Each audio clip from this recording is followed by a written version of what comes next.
For decades, people have been finding hundreds of flaws in the education system.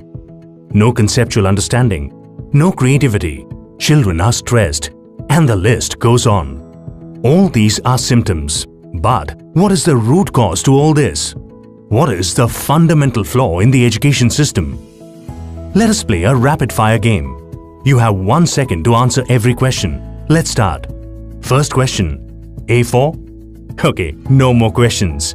Did you think apple first? 98% of people are most likely to think so. Because that was what we were told in our kindergarten. Imagine that this was done differently. Say we had asked you for all the words starting with A. Ant, ace, April, apt. Different answers would have popped out of everyone's head. Do you see where the problem is? Before children start going to school, every child is unique. Every child thinks different. But the education system makes every child think the same. This is the fundamental flaw in the education system. Why did this start? During the Industrial Revolution in the 18th century, the education system was designed to make children ready to work in factories.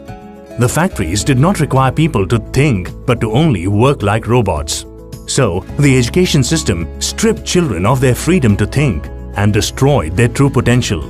The same education system continues even today. Only the industries have changed.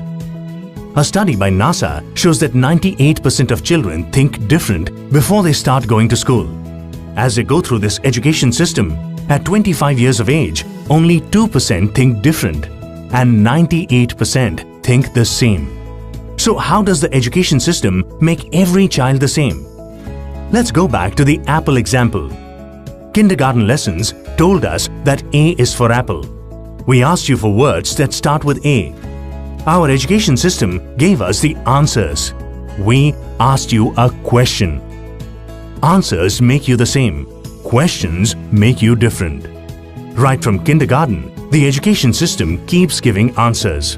Instead of asking children how plants make food, the science teacher gives you the definition of photosynthesis.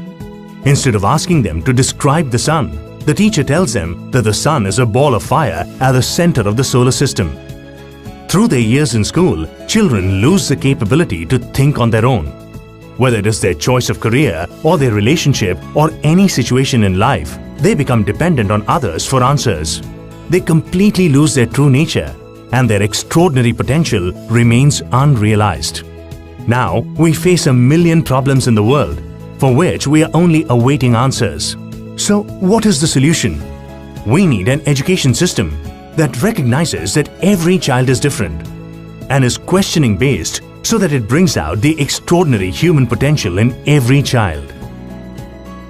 Green for the Child is a nationwide movement which calls upon every teacher, every parent, every educator, every policymaker, everyone who has a role to play in the development of a child to join hands together to reform the education system and bring out the human potential in every child.